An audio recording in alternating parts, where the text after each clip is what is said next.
অন্নপূর্ণা যোজনা নিয়ে এই মুহূর্তে বিরাট সুখবর। আর কয়েক ঘন্টা পরেই রাজ্যের উপভোক্তাদের অ্যাকাউন্টে সরাসরি ডিবিটির মাধ্যমে ৩,০০০ টাকা করে ছাড়ার প্রক্রিয়া ইতিমধ্যেই শুরু হবে বলে নবান্ন থেকে জানিয়ে দেওয়া হয়েছে। তো টাকা পাওয়ার আগেই অন্নপূর্ণা যোজনা নিয়ে বিরাট নির্দেশ দিলেন মুখ্যমন্ত্রী। কাদের নাম তালিকা থেকে বাদ গেল সেটাও কিন্তু স্পষ্টভাবে জানিয়ে দেওয়া হয়েছে রাজ্য সরকারের তরফ থেকে। এছাড়াও যাদের 10ই জুলাইয়ের মধ্যে আন্ডার ইনকোয়ারি, তারপর আন্ডার প্রসেস, পেমেন্ট পেন্ডিং বা সাবমিটেড ছিল তাদের জন্য কি বলা হয়েছে এবং কারা এই টাকাটি আর কয়েক ঘন্টা পরে পেতে চলেছে, কাদের অ্যাকাউন্টে আসতে চলেছে এবং যারা আজকে টাকা পাবে না তাদের জন্য পরবর্তী ধাপে কি করতে হবে, তাদের করণীয় কি এবং তারা কবে আবার টাকা পেতে পারে, মুখ্যমন্ত্রীর তরফ থেকে স্পষ্টভাবে সমস্ত কিছু জানিয়ে দেওয়া হয়েছে।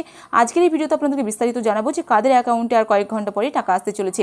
তার আগে ভিডিওটি যদি ভালো লেগে থাকে তো অবশ্যই লাইক করবেন, বন্ধুদের সঙ্গে শেয়ার করবেন। রাজ্য জুড়ে মহিলাদের জন্য অত্যন্ত চর্চিত প্রকল্প অন্নপূর্ণা যোজনা নিয়ে বড় ঘোষণা করলেন ইতিমধ্যেই রাজ্যের বর্তমান মুখ্যমন্ত্রী শুভেন্দু অধিকারী। আজ 17ই আগস্ট থেকে যোগ্য উপভোক্তাদের ব্যাংক অ্যাকাউন্টে এই প্রকল্পের প্রথম কিস্তি ৩,০০০ টাকা পাঠানো হবে বলে জানা গিয়েছে। তবে এই বিপুল অঙ্কের আর্থিক সহায়তা পাওয়ার ক্ষেত্রে ঠিক কোন কোন নিয়ম মানতে হবে এবং যাদের নাম এই তালিকা থেকে বাদ পড়তে পারে তাদের কি করণীয়, তাদের নিয়ে বিস্তারিত বার্তা দিয়েছেন মুখ্যমন্ত্রী। প্রশাসন সূত্রে জানা গিয়েছে এই প্রকল্পের আবেদনপত্র যাচাই বা ভেরিফিকেশনের কাজ প্রায় শেষ পর্যায়ে রয়েছে।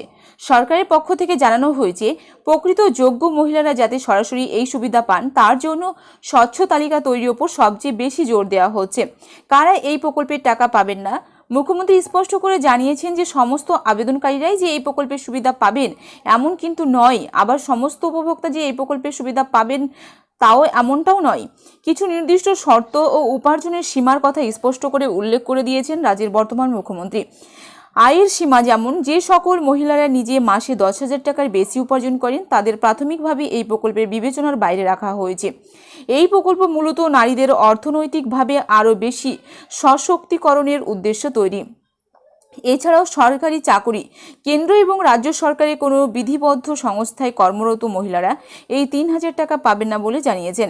এছাড়াও সরকার বা সরকারি পোষিত বিদ্যালয়ের শিক্ষক এবং শিক্ষাকর্মীরাও এই ভাতার আওতার বাইরে থাকবেন।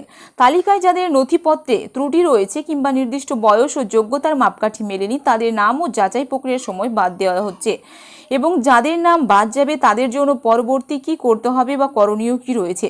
যারা প্রাথমিক তালিকায় অনুযায়ী এই প্রকল্পের টাকা পাবেন না বলে চিহ্নিত হয়েছেন তাদের হতাশ হওয়ার কিছু নেই।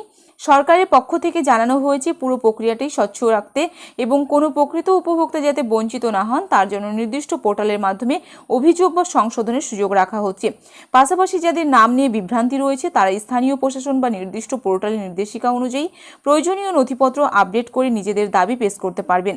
প্রশাসন জানিয়েছে যে গুজব বা বিভ্রান্তিকর প্রচারে কান না দিয়ে শুধুমাত্র দাপ্তরিক নির্দেশিকা মেনে এবং চলার উপর জোর দেওয়া হচ্ছে। আজ 17ই আগস্ট থেকে সফল উপভোক্তাদের অ্যাকাউন্টে টাকা ঢোকা শুরু হওয়ার পর এই প্রক্রিয়া আরও স্পষ্ট হয়ে যাবে বলে ইতিমধ্যেই মুখ্যমন্ত্রীর তরফ থেকে জানানো হয়েছে। আর কয়েক ঘন্টা পরই রাজ্যের উপভোক্তাদের অ্যাকাউন্টে সরাসরি ডিবিটির মাধ্যমে ৩,০০০ টাকা করে ছাড়ার কথা ঘোষণা করেছেন রাজ্যের বর্তমান মুখ্যমন্ত্রী শুভেন্দু অধিকারী। তার আগেই তিনি স্পষ্টভাবে জানিয়েছেন যে সবাই যে এই প্রকল্পের সুবিধা পাবেন বা সবাই পাবেন না এমনটা কিন্তু নয়। বিশেষ কিছু নিয়ম বা শর্ত রাখা হয়েছে কারা এই প্রকল্পের সুবিধা পাবে এবং কারা পাবে না, কাদের তালিকায় নাম রয়েছে এবং কারা বাদ যাচ্ছে, কারা বঞ্চিত হচ্ছে। শুধুমাত্র যোগ্য উপভোক্তারাই পাবে এমনটাই কিন্তু রাজ্য সরকারের তরফ থেকে জানানো হয়েছে। তবে কাদেরকে বাতিল করে দেওয়া হচ্ছে বা কারা বাদ যেতে পারে তার স্পষ্ট একটি বার্তা তিনি দিয়েছেন। আজকের এই ভিডিওর মাধ্যমে আপনাদেরকে বিস্তারিত জানালাম এবং যারা এই টাকাটি পাবে না বা যারা কোনো রকমভাবে আজকে টাকা পাচ্ছে না তো তাদের জন্য আগামী পরবর্তীতে কি ধাপে কি করা যাবে বা কি করতে হবে তাদেরকে বা তারা কবে টাকাটি পাবে বা তাদের জন্য কি রয়েছে সমস্ত কিছু কিন্তু রাজ্য সরকারের তরফ থেকে গতকাল জানিয়ে দেওয়া হয়েছে। তো চিন্তার কোনো কারণ নেই, সবাই এই যদি আপনারা যোগ্য হয়ে থাকেন তো প্রত্যেকেই এই প্রকল্পের সুবিধা পাবে।